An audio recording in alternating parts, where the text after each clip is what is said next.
Singapore and Malaysia are deepening cooperation on anti-drug enforcement and health, while updating plans for cross-border transport between the two. Speaking at the annual Singapore-Malaysia Leaders Retreat, both Prime Ministers add that they are also making headway on several long-standing bilateral issues. While these may take time, they will not be allowed to undermine overall cooperation. Afifah Ariffin with all the details. Singapore Prime Minister Lawrence Wong and his Malaysian counterpart Anwar Ibrahim reaffirmed that ties remain warm and forward-looking.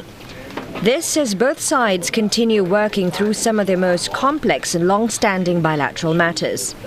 These include airspace, water and maritime boundaries, issues that require time, technical study and careful negotiation. All of these outstanding bilateral issues are complex issues. There are differences in views, and they are not easy to resolve. But as good neighbours, we will continue engaging in good faith. Prime Minister Anwar noted that while progress may come in phases rather than all at once, both sides now have clearer parameters to guide discussions. There are differences, of course, but there's no hostility. And we don't take action, neither Singapore nor Malaysia, to frustrate these movements. What needs to be agreed upon is to facilitate that process, and at least to have some clarity so this will not create issues in the future. So I think you should at least compliment the present efforts in that direction. I'm not suggesting necessarily that it was never done. This has been the position in the past, but at least for now, for the first time, we have got the parameters clear. What is required by Singapore was required by Malaysia, and let us find out the solution where both would be able to resolve or benefit from this, to function effectively both in the air services and also the maritime. On water, PM Wong stressed that while it is not an immediate concern, rising demand as well as extreme weather events make long-term resilience increasingly important. Malaysia says it is open to proposals that increase capacity and safeguard water quality in Johor.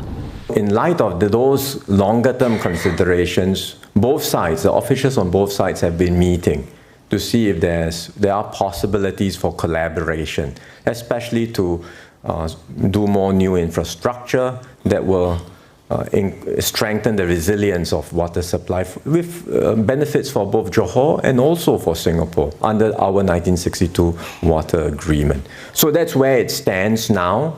Beyond long-standing issues, both countries highlighted strong momentum in cross-border connectivity, an area affecting hundreds of thousands of travellers daily.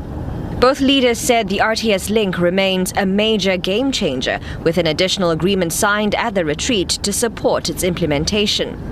They are also working to expand legal taxi services, improve bus connections, and upgrade checkpoint infrastructure. Okay, RTS is a major development. The flow of traffic would be horrendous, huge.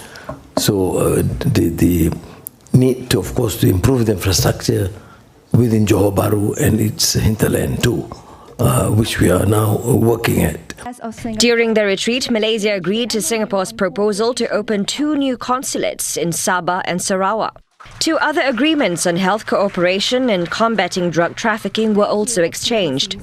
Both leaders noted continued progress on the Johor-Singapore Special Economic Zone and plans to expand electricity trade between the 2 countries. As both countries mark 60 years of diplomatic relations, both Prime Ministers said that the Leaders' Retreat reinforces the strength of the partnership and the importance of keeping cooperation on a steady, forward-looking path. Afifah Ariffin, CNA, Singapore.